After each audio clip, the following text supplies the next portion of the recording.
A paladin is what we often refer to as an epic hero or a brave knight. But have you ever heard of a Baladin? Me either. Well, good news, that all changes today. But is Baladins a magical journey worth getting lost in? Or is it all smoke and mirrors? Let's find out in our full review. Before we jump into this review, don't get tricked by the echo chambers of gaming and let them pull a rabbit out of the hat.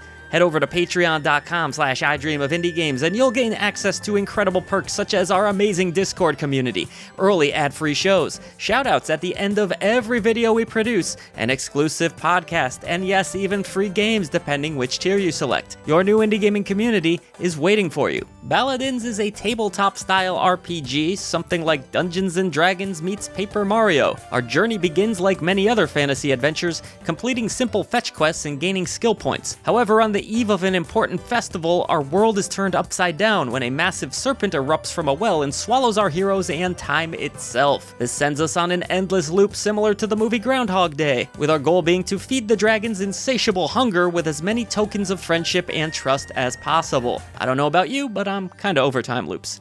Regardless, this means that any item you collect on your journey will become serpent food, except for one, which is optional to keep for your next trip through time.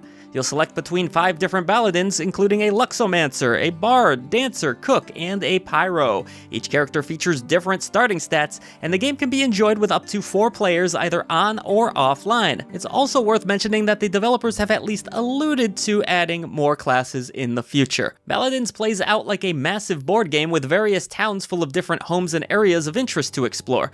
From shops to castles, you'll explore these areas collecting quests by using movement points. When you enter a building, you'll typically be greeted by a cast of unique characters who offer various quests for you to complete, as well as practices and challenges that can increase the stats of your Baladin. In order to complete actions, you'll have a set number of action points that can be used each day. Sadly for you, the events and stats that you've collected will reset on each loop.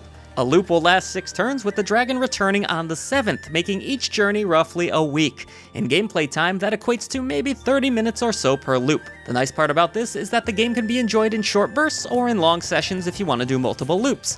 You may ask yourself, if everything keeps resetting, how do I make any progress in the game? Thankfully, players can keep track of the quests they've completed, so you won't need to run through them all again unless a specific item is required. At the end of each run, you'll also receive a profile progression update and run recap that shows your overall progress and keeps track of other stats like how many characters you've met. While exploring the board, you may also experience random encounters where you'll need to rely on dice rolls to succeed. For example, players may need to decide whether to provoke a duel with a random character or create a diversion. In order to determine victory, you'll roll 3 dice and add the sum to the particular skill required for the event, such as strength as an example. Basically, a skill check. Victory in encounters will usually result in gaining more skill points and earning cash. The more skill points you have, the easier encounters and challenges become.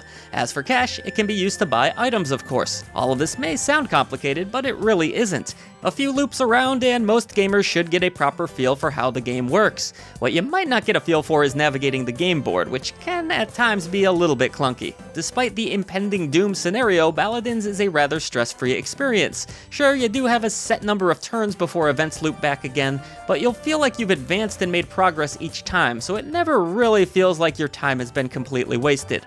That said, the game can almost feel a bit too easy at times as far as winning challenges goes. It can also feel like an endless stream of fetch quests. This can lead to a bit of player fatigue and monotony soon will set in. This problem is slightly less of an issue if you have a friend to play and talk with, but as a single player experience, Baladins feels kinda sleepy. It's not necessarily a bad game, just slow-paced. Imagine playing a tabletop RPG alone. It's really just not the preferred way of enjoying this genre. When playing with multiple players, you'll have less action points along with the ability to trade with other players, which adds a bit more strategy to the game. Visually, Baladins is quite cute and colorful, reminding me a bit of the Paper Mario games, or Bug Fables for the indie scene. The characters almost look like stickers attached to a book, and the effect is charming. The way your Baladins animate will bring a smile to your face, with varied towns and landscapes that are all quite beautiful. It's simple and cute, pleasing to the eye. Writing is also decent, and there's plenty of it. Some of the dialogue does feel a little generic at times and will have you skipping through, but for the most part, it's fairly well written. Sound design is also pleasant. There might not be any voice acting, which could have been cute, but the soundtrack is much like the visuals, rather whimsical and magical. I can't say any specific track stood out to me, but I wasn't reaching to turn down the volume knob either. All told, the visual and audio design work pretty well for a tabletop RPG. Performance-wise, the game mostly runs fine, but I did come across a few bugs. Sometimes I couldn't select certain spaces despite having enough action points, and other times I wasn't able to move my cursor at all. Hopefully a few patches can remedy the situation, but regardless, there was nothing too game-breaking I discovered during my playthrough. Baladins was a bit of a snooze fest at times as a single-player experience, and still felt kinda sluggish in multiplayer despite its charming exterior. Far too often, it just feels like one fetch quest after the other, and that can get pretty old. I'd say if you like slower-paced tabletop RPGs and aren't opposed to a cute visual aesthetic, maybe give this one a look. The looping mechanic is interesting at the least, though a bit played out at this point.